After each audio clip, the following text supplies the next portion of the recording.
hədis bağçasından seçmələr.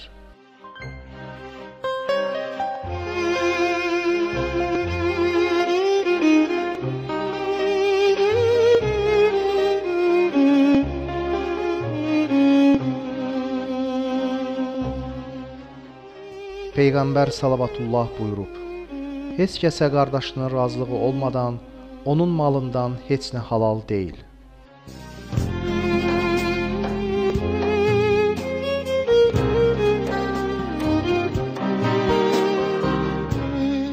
Digər bir hədisində Peyğəmbər salavatullah buyurub: qazancını halal et ki, duan qəbul olunsun. Çünki insan bir haram tiki ağzına qoyarsa, 40 gün ibadəti qəbul olunmaz.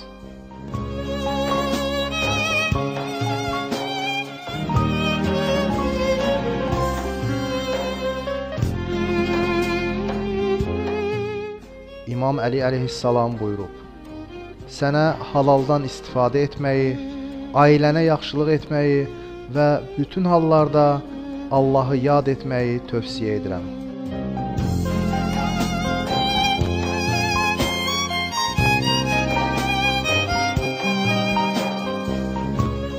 Peyğəmbər salavatullah buyurub: xalqa rəhbər olan kimsə xalqa xəyanət edib, hilə işlədərsə, Allah Taala cənnəti ona haram edər.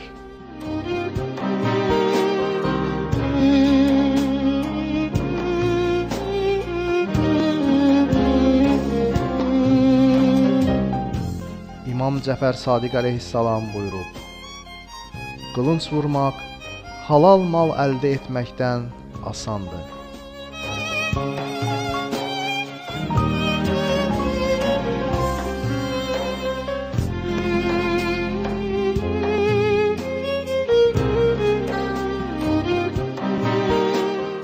Peyğəmbər salavatullah buyurub: haram bir iş görməyə imkanı olan şəxs yalnız Allahdan qorxduğuna görə bu işdən imtina edərsə, əvəzində Allah Taala ona axirətdən əvvəl, elə bu dünyada daha yaxşısını bəxş edər.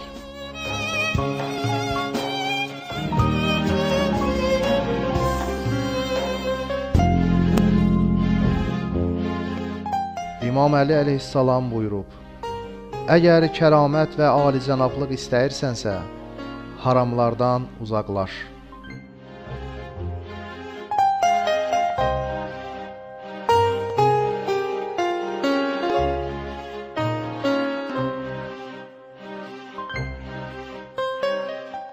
İmam Baqir əleyhissalam buyurub: insan haram mal əldə edərsə, nə onun həcci, nə ümrəsi, nə də silə-i rəhmi qəbul olunmaz. Hətta onun evlənməyinə və ailə həyatına da pis təsir göstərər.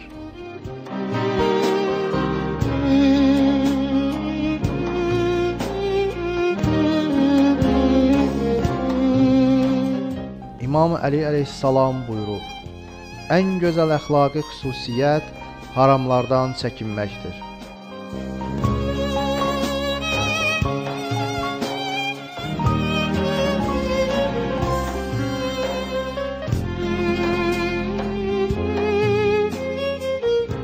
Peyğəmbər salavatullah buyurub: halal şeylər bəllidir, haram şeylər də bəllidir. Bu ikisinin arasında insanların bir çoxunun halal və ya haram olduğunu bilmədiyi şübhəli məsələlər var. Şübhəli məsələlərdən özünü qoruyanlar inanclarını və namuslarını qorumuş olarlar. Şübhəli məsələlərdən özlərini qorumayanlar yavaş-yavaş harama düşərlər. Sürüsünü başqasının ərazisi ətrafında otaran çoban kimi. Onun qoyunlarının bu əraziyə girmə təhlükəsi var. Diqqətli olun. Hər padşahın girilməsi yasaq olan bölgəsi var. Allahın da yasaqladığı ərazisi haram buyurduğu şeylərdir.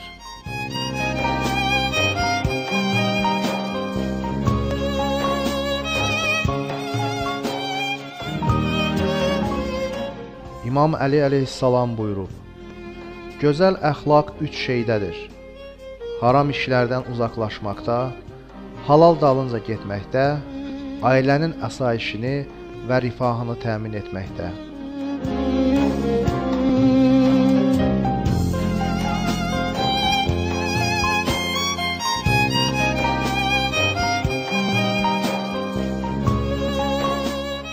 Peyğəmbər salavatullah buyurub: Elə bir zaman gələcək ki, insanoğlu aldığı şeyin halalmı, yoxsa harammı olduğuna heç diqqət etməyəcək. Belə insanların heç bir duası qəbul olunmaz.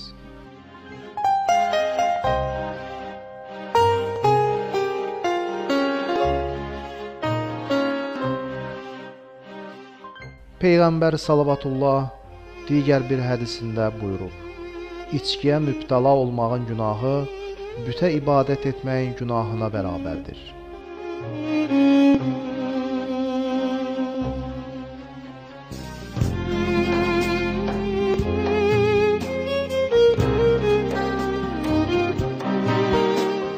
Allahın Rəsulu hansı qazancın daha halal olduğu haqda verilən sualın cavabında zəhmət və bərəkətli ticarət vasitəsilə əldə olunan qazanc deyə buyurmuşdur.